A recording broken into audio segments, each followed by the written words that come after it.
श्री गणेशाय नमः। श्री जानकी वल्लभो विजयते। आज हम श्री गीता जी की महिमा बताने जा रहे हैं। ओम श्री परमात्मने नमः। वास्तव में श्रीमद् गीता जी का महात्म्य वाणी द्वारा वर्णन करने के लिए किसी की भी सामर्थ्य नहीं है, क्योंकि यह एक परम रहस्यमय ग्रंथ है। इसमें संपूर्ण वेदों का सार संग्रह है। इसकी संस्कृत इतनी सुंदर और सरल है कि थोड़ा सा अभ्यास करने से मनुष्य इसको सहज ही समझ सकता है, परंतु इसका आशय इतना गंभीर है कि आजीवन निरंतर अभ्यास करते रहने पर भी उसका अंत नहीं आता। प्रतिदिन नए नए भाव उत्पन्न होते रहते हैं। इससे यह सदैव नवीन बना रहता है एवं एकाग्रचित होकर श्रद्धा भक्ति सहित विचार करने से इसके पद पद में परम रहस्य भरा हुआ है प्रत्यक्ष प्रतीत होता है। भगवान के गुण प्रभाव मर्म का वर्णन जिस प्रकार इस गीता शास्त्र में किया गया है, वैसा अन्य ग्रंथों में मिलना मुश्किल है, कठिन है, दुष्कर है, क्योंकि प्रायः ग्रंथों में कुछ न कुछ सांसारिक विषय मिला ही होता है। भगवान ने श्रीमद् भगवत गीता एक ऐसा अनुपमेय शास्त्र कहा है कि जिसमें एक भी शब्द सदुपदेश से खाली नहीं है। श्री वेदव्यास जी ने महाभारत में गीता जी का वर्णन करने के उपरांत कहा, गीता सुगीता कर्तव्य किमन्य शास्त्र विस्तरय या स्वयं पद्मनाभस्य मुख पद्माद्विनी श्रिता। गीता सुगीता करने योग्य है, अर्थात श्री गीता जी को भली प्रकार पढ़ करके अर्थ भाव सहित अंतकरण में धारण कर लेना ही मुख्य कर्तव्य है, जो कि स्वयं पद्मनाभ भगवान श्री हरि विष्णु के मुखारविंद से निकली हुई है। अन्य शास्त्रों के विस्तार का फिर क्या प्रयोजन है। स्वयं श्री भगवान ने इस संबंध में इसके महत्व का वर्णन किया है। अध्याय 18 के श्लोक 68 में कहते हैं, यह इमं परम गोभ्यम मद्भक्तेष्वभिधास्यते भक्तिमयी परम कृत्वा मामे वैश्यत संशय। जो पुरुष मुझ में परम प्रेम करके इस परम रहस्य युक्त गीता शास्त्र को मेरे भक्तों में कहेगा, वह मुझको ही प्राप्त होगा, इसमें कोई संदेह नहीं। न च तस्मान् मनुष्येषु कश्चिन में प्रिय कृतं भविता न च मे तस्मादन्यम प्रियतरो भुवि। उससे बढ़कर मेरा प्रिय कार्य करने वाला मनुष्यों में कोई भी नहीं, तथा पृथ्वी भर में उससे बढ़कर मेरा प्रिय कोई दूसरा भविष्य में होगा भी नहीं।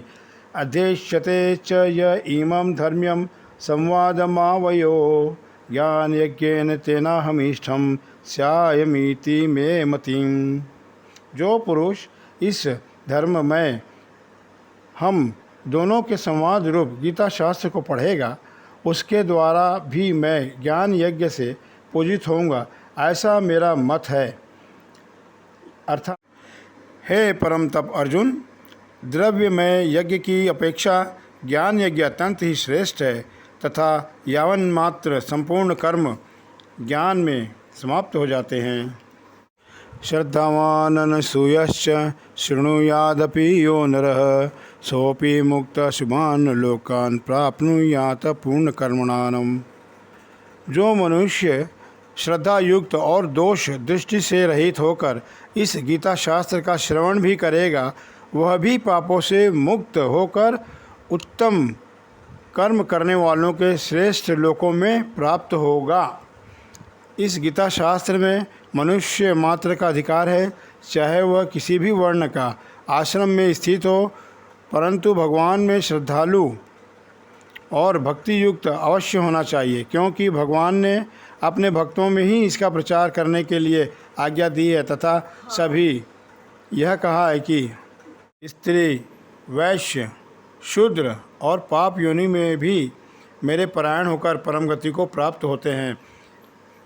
अध्याय 9 में 32वें श्लोक में प्रभु श्री पीर कहते हैं कि माँ ही पार्थ व्यापश्रित्य येपि स्युः पाप योने स्त्रियो वैश्यास्तथा शूद्रास्ते अपि यान्ति पराम गति।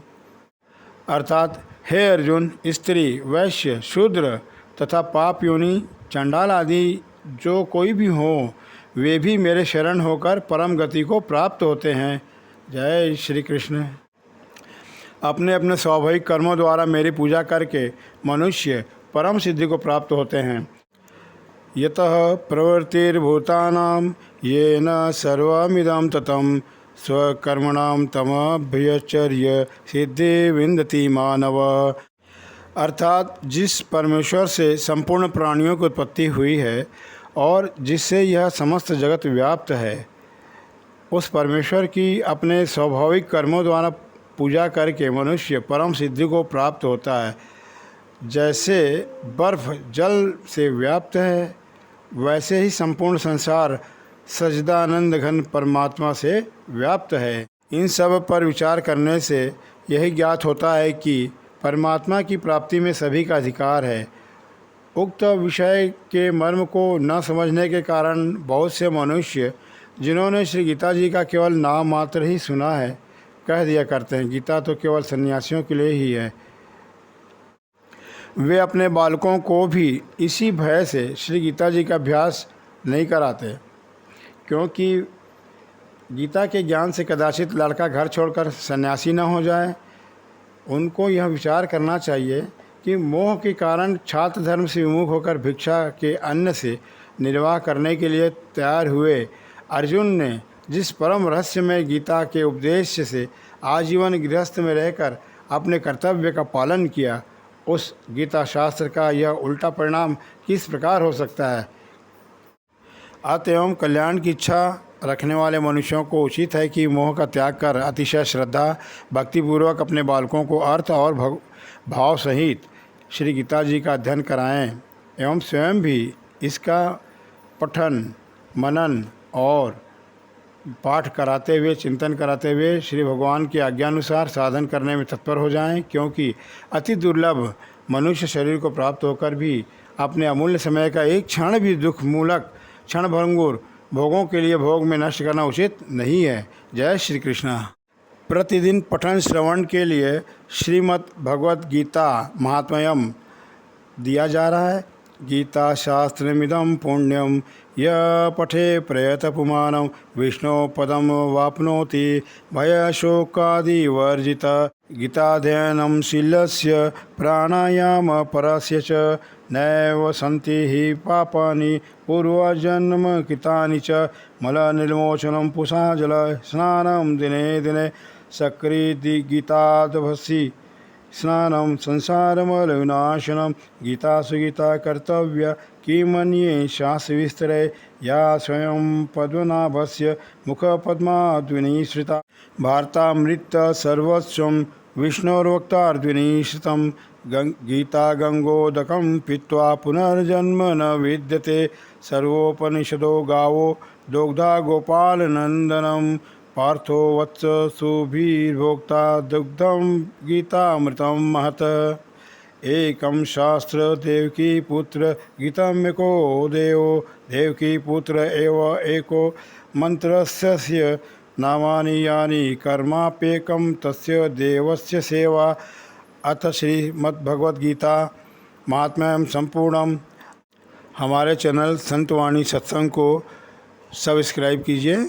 जय श्री कृष्ण, जय श्री राम। हरिये नमः, हरिये नमः, हरिये नमः।